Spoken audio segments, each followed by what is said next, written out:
Governor Scott Walker will keep his focus here in Wisconsin on workforce development in 2017, but he's also excited about the chance in Washington, D.C. of restoring federalism, the idea of shifting responsibilities back to the states as a more efficient way to run government. Walker explained his goals for 2017 when he sat down with the MacIver Institute for a year-end interview.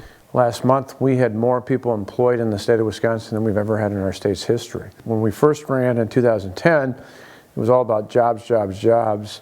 And now we've got the jobs. We just need to be able to figure out how to find the workforce to fill those jobs. Walker stressed the importance of making sure everyone who is capable of working is in the workforce. I'd like to get back to some of the policies that were enacted under Tommy Thompson, Wisconsin, years ago, where everyone, including people with children, particularly those with school-age children, were expected to be in the workplace. And we'll help them out with job training, we'll help them out with daycare assistance, but our expectation is that everyone who can work will be in the workplace. Our focus is going to be entirely on workforce. What does it take to fill the positions we have open, not just today, but those that will come after?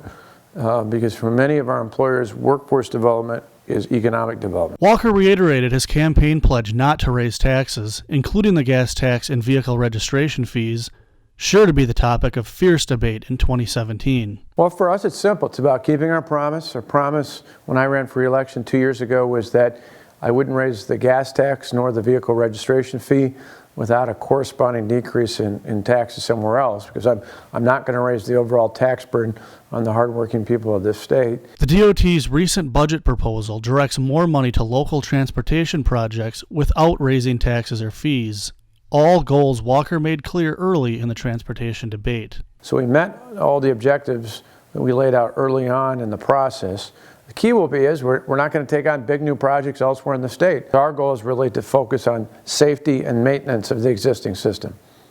Walker's also optimistic that the federal government will return some of its power back to state governments. In the more long-range, larger transformational view, and I think it's not just a new president, it's people like Paul Ryan and others can help us out, and that is really shifting power, resources and responsibilities from Washington back to the states, which is really what our founders intended. Walker said federal block grants will give states more responsibility over a wide range of programs currently micromanaged by Washington. You know, Paul Ryan for years has had a block grant in his budget proposal for Medicaid. We can do it more effectively, more efficiently, and definitely in a way that's more accountable at the state as opposed to the federal level. But I wouldn't stop at Medicaid. I do transportation, I do workforce investment, heck, I do education funding. I'd rather spend the dollar here in Wisconsin on my schools as opposed to sending it to Washington.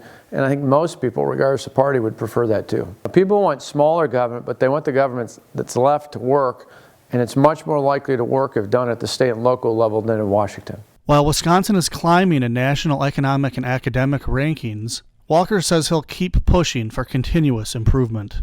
We are moving up, but we're not done yet. There's much more work to be done, and we're excited about doing it in 2017 and many years after. For the MacIver Institute, I'm Chris Rochester.